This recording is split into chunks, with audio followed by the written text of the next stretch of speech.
There is a beautiful truth hidden deep within the human heart, a truth many of us spend our whole lives searching for. We search for it in success, in relationships, in approval, and in the hope that one day the world around us will finally become calm enough for us to feel at peace. But the great masters have always taught something different. They tell us that peace does not begin outside, it begins within. Paramahansa Yogananda said, when you are calm and at peace within, you love everyone and feel friendly toward all. This is the harmony God intended for His creation. What a simple sentence, and yet, what a profound message. So much of the suffering we experience in daily life comes from inner restlessness. The mind is pulled in many directions. We worry, we compare, we react, we carry hurt, fear, and tension.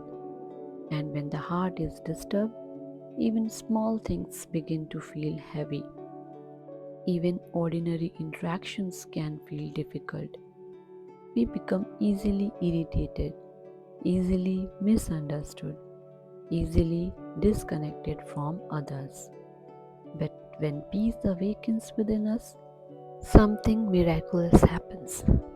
The world may not change immediately, people may still behave imperfectly, life may still bring responsibilities, delays, disappointments, and tests. But inside, there is a new atmosphere, a sacred quietness. And from that quietness, love begins to flow naturally.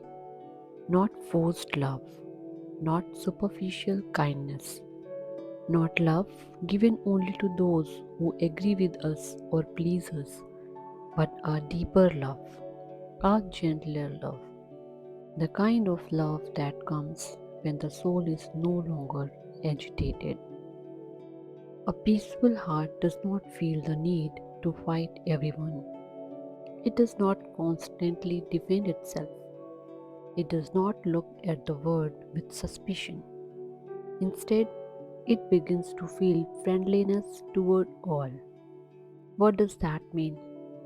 It means you begin to see others not merely as personalities, not merely as strangers, opponents, or obstacles, but as fellow souls, souls struggling, souls learning, souls longing for love, just as you are. And this vision changes everything. When there is peace within, judgment softens, harshness melts. You no longer want to wound. You no longer enjoy anger. You no longer feel strong by being cold. Instead, you feel strength in compassion. You feel joy in gentleness. You feel freedom in letting go. This is not weakness, this is spiritual power. Because the person who is peaceful inside is no longer controlled by the chaos outside. And that is why inner peace is so important. The word often teaches us that power means domination, winning, proving ourselves, being louder than others. But the divine wisdom teaches something higher. Real power is mastery over your own consciousness. Real victory is the ability to remain centered in God when life tries to pull you into fear. Real greatness is to carry peace in your heart and offer that peace to the world. Yogananda says this harmony is what God intended for His creation. Just think about that.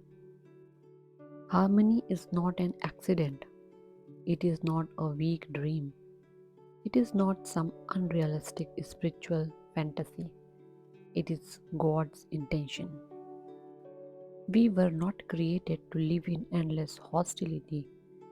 We were not made to hate, divide, and wound one another.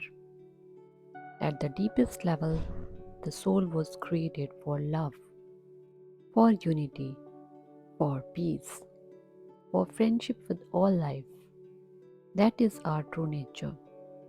But when we forget it, when we lose contact with the divine center with us, the more we live only on the surface of life, the more we are shaken by every wave. But when we go inward through prayer, meditation, through silence, through sincere self reflection, we begin to touch that stillness again. And in that stillness, we remember who we are. We are not merely restless minds. We are not merely wounded egos. We are not merely bodies moving through a troubled world. We are children of God, and the peace we seek already planted within the soul. This is why spiritual life matters so much. It is not about rituals, it is not about beliefs, it is about becoming inwardly transformed. It is about becoming so calm in God that love becomes your natural response, so centered in divine peace that friendliness replaces fear, so inwardly fulfilled that you no longer feel separated from others. Imagine what the world would like if more people lived this way. Imagine homes filled with calm instead of tension, conversations filled with kindness instead of sharpness, communities filled with understanding instead of division, hearts filled with goodwill instead of hidden anger. That harmony must begin somewhere. It begins in one heart, then another, then another.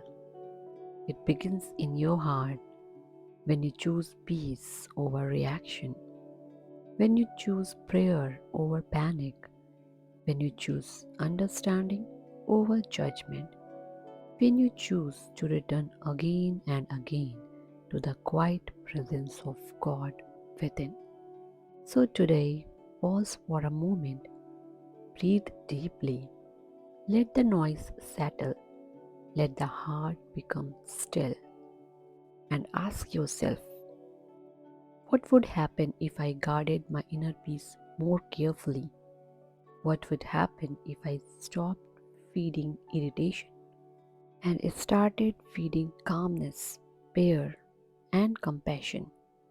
What would happen if I truly lived from the soul? Perhaps then you would begin to feel what Yogananda described: a love for everyone, a friendliness toward all, a quiet joy that does not depend on circumstances, a harmony that feels heavenly because it comes from God. And maybe that is the great secret. When peace fills the heart, love naturally flows from it. And when love flows from the heart, we begin to live as God intended. So do not search only for a better word outside you. First, become peaceful within, for in that inner peace you will discover love for all. And in that love, the harmony of God's creation.